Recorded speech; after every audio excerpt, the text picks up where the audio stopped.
नमस्कार मित्रांनो, welcome to S class education. So आज आपण पाहणार आहोत 10th स्टँडर्ड इंग्लिश. याच्यामध्ये आपला आजचं सेक्शन आहे तो म्हणजे पोएट्री. सो आय होप की तुम्ही पहिल्यापासून सगळे व्हिडिओज पाहत आहे, कारण आता आपण थर्ड सेक्शनवरती येऊन पोहोचलेलो आहोत.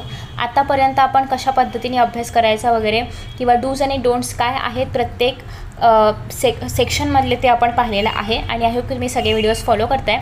आता आपला सेक्शन आहे तो म्हणजे पोएट्रीचा. 10 मार्क्सचा सेक्शन आहे. याच्यामध्ये 5 मार्क्स आहेत क्वेश्चन आणि आन्सर्ससाठी आणि 5 मार्क्स आहेत ॲप्रिसिएशनसाठी.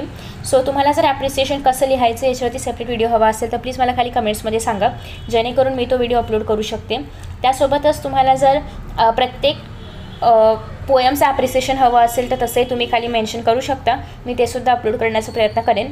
सो आता इथे सगळ्यात पहिल्यांदा मी तुम्हाला टाईम मॅनेजमेंटमध्ये ऑलरेडी सांगितले की कोणत्या क्वेश्चनला किती वेळ द्यायचा आहे.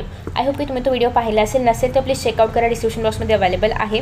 सो आता इथे जर तुम्ही पाहिलं तर आपल्याकडे जे काही क्वेश्चन आणि आन्सरचा पॅटर्न आहे, म्हणजे जे काही क्वेश्चन नंबर 3A आहे, तर याच्यामध्ये आपण काय केलं पाहिजे. आय होप की सगळ्यांना पोयम माहिती असतील आणि इन केस तुम्हाला जर पोयम्स माहिती नसतील तर तुम्हाला ट्राय करायचं आहे की या ज्या काही पोयम्स आहेत तर त्या तुम्ही एक्झाममध्ये रीड करण्यासाठी प्रॉपर वेळ द्याल आणि तुम्ही ती पोयम एक्झाममध्ये रीड कराल.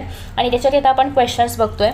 सो डूज आणि डोंट्समध्ये काय करायचं आणि काय करायचं नाही हे आता आपण बघतो आहे. सगळ्यात पहिली गोष्ट म्हणजे तुम्हाला इथे ट्रू ऑर फॉल्स लिहायसाठी दिलेलं आहे.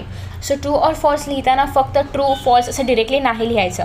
मग तुम्ही काय करणार आहात तर तुम्हाला ट्रू आणि फॉल्स लिहित असताना ट्राय करायचं आहे की तुम्ही ते सेंटेन्स पण लिहाल आणि मग ते सेंटेन्स ट्रू आहे का फॉल्स आहे हे तुम्ही लिहिणार आहात. ठीक आहे. सो डिरेक्टली तुम्हाला ट्रू आणि फॉल्स नाही करायचं आहे. आधी सेंटेन्स लिहायचं आहे आणि मगच ते ट्रू आहे का फॉल्स आहे हे तुम्हाला मेन्शन करायचं आहे. ओके, आय होप तुम्हाला कळलेलं आहे. आफ्टर दॅट नेक्स्ट आता सेकंड क्वेश्चनमध्ये बघा,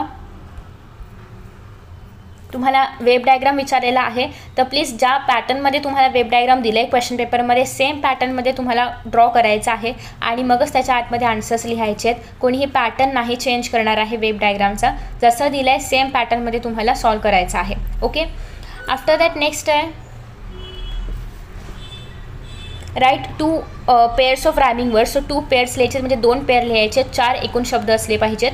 आता 2 पेअर्स ऑफ रायमिंग वर्ड्स तुम्हाला पॅसेज नाही पोयममधूनच शोधून लिहायचे. सो अर्थात तुम्हाला यासाठी पुन्हा एकदा पोयम वाचायला लागू शकते किंवा जर तुम्हाला माहिती असेल तर प्रत्येक पोयमच्या लाईनच्या शेवटी हे जे काही वर्ड्स असतात तर ते रॅमिंग वर्ड्स असतात.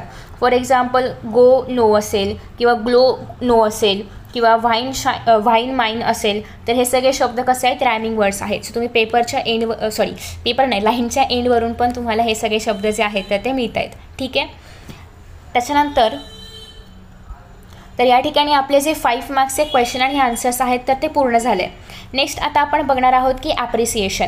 सगळ्यांना माहिती असेल ॲप्रिसिएशन 5 मार्क्सचं आहे आणि 5 मार्क्सच्या या ॲप्रिसिएशनमध्ये कोणते कोणते पॉईंट्स आले पाहिजेत. तर सगळ्यात पहिली गोष्ट म्हणजे ॲप्रिसिएशनमध्ये आपण टायटल लिहितो. टायटल तुम्हाला इथे बघायला मिळतं आहे. इन केस जर तुम्हाला टायटल आता या पोयममध्ये बघा टायटल नाही बघायला मिळत आहे. सो असे प्रॉब्लेम्स अराईज होऊ शकतात पेपरमध्ये, पण कधी कधी टायटल तुम्हाला नाही पाहायला मिळणार. सो त्या केसमध्ये ट्राय करायचं आहे की टायटल जे आहे तर तुम्ही बाय हार्ट कराल. तुमच्या ह्याच्यामधून बुक्समधून किंवा इंडेक्समध्ये तुम्हाला टायटल पाहायला मिळतेच. सो टायटल जे आहे तर ते तुम्ही बाय हार्ट करणार आहात, जेणेकरून इन केस जर पेपरमध्ये नाही दिलं तर तुमचं कन्फ्युजन वगैरे व्हायला नको. सो प्लीज टायटल वगैरे सगळं बाय हार्ट करून जायचं आहे. पॉसिबल असेल तर पोएटचं नाव पण बाय हार्ट करा. युजली ते दिलं जातं, ते काय बाय हार्ट करायची गरज नाही, पण टायटल मात्र सगळ्यांनी बाय हार्ट करायचं आहे. ठीक आहे. सो टायटल लिहायचं आहे, नेम ऑफ द पोएट लिहायचं आहे.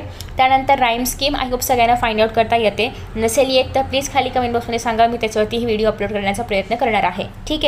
आफ्टर दॅट नेक्स्ट आहे फिगर्स ऑफ स्पीच. तर फिगर्स ऑफ स्पीचमध्ये काय करायचं असतं तर मी तुम्हाला बऱ्याचदा सांगितलेलं आहे की फिगर्स ऑफ स्पीचमध्ये अलिट्रेशन असेल, रिपिटेशन असेल, हे ऑलरेडी असे सिलेक्टेड गोष्टी आहेत की ज्या प्रत्येक पोयममध्ये ते फिगर ऑफ स्पीच पाहायला मिळतात. सो तुम्ही जर नाहीच आठवत आहे किंवा नाहीच माहिती फिगर ऑफ स्पीचचं काय करायचं आहे, आता मोस्टली या पोयमसाठी एपोस्ट्रोफी तुम्ही लिहिलं पाहिजे फिगर ऑफ स्पीच, पण तुम्हाला आठवतच नाही किंवा तुम्हाला माहितीच नाही आहे तर या केसमध्ये मग तुम्ही अलिट्रेशन वगैरे कुठल्याही गोष्टी लिहून येऊ शकता, चालणार आहे. कारण बरोबर फिगर ऑफ स्पीच लिहिण्याशी मतलब आहे, तेच असलं पाहिजे असं काही कंपल्शन नाही आहे, पण शक्यतो ट्राय करा की तुम्ही प्रॉपर फिगर ऑफ स्पीच लिहून याल.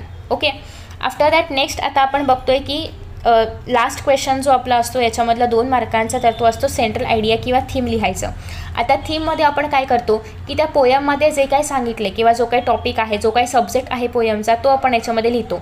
सो त्याच्यामुळे ट्राय करायचं आहे की तुम्हाला पोयम पूर्ण माहिती असावी. किंवा अजून एक ऑप्शन आहे की जर तुम्हाला आयत्या वेळेस हे सगळं लिहिता येत नसेल तर प्लीज घरून बाय हार्ट करून जा, कारण याच्यामध्ये आउट ऑफ मार्क्स मिळतात. सो ते प्लीज हातचे मार्क्स जाऊ देऊ नका.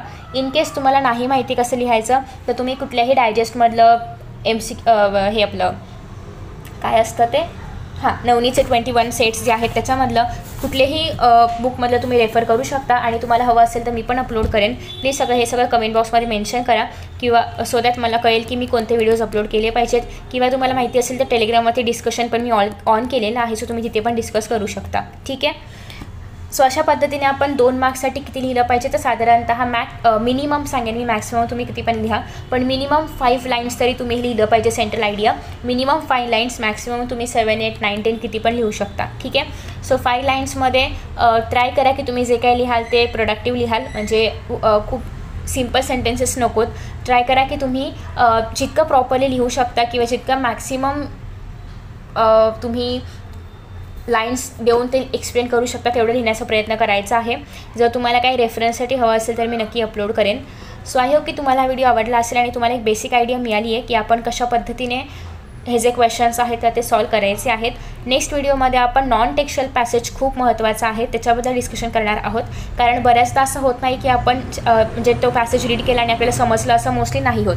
तर मग त्या केसमध्ये काय केलं पाहिजे, किती वेळा रीड केलं पाहिजे किंवा क्वेश्चन्स कसे सॉल्व केले पाहिजेत, हे जर तुम्हाला हवं असेल तर मी त्याचा व्हिडिओ अपलोड करणार आहेच. सो प्लीज ही पूर्ण सिरीज फॉलो करा, तुम्हाला सगळ्या सेक्शन्सबद्दल इन्फॉर्मेशन मिळणार आहे.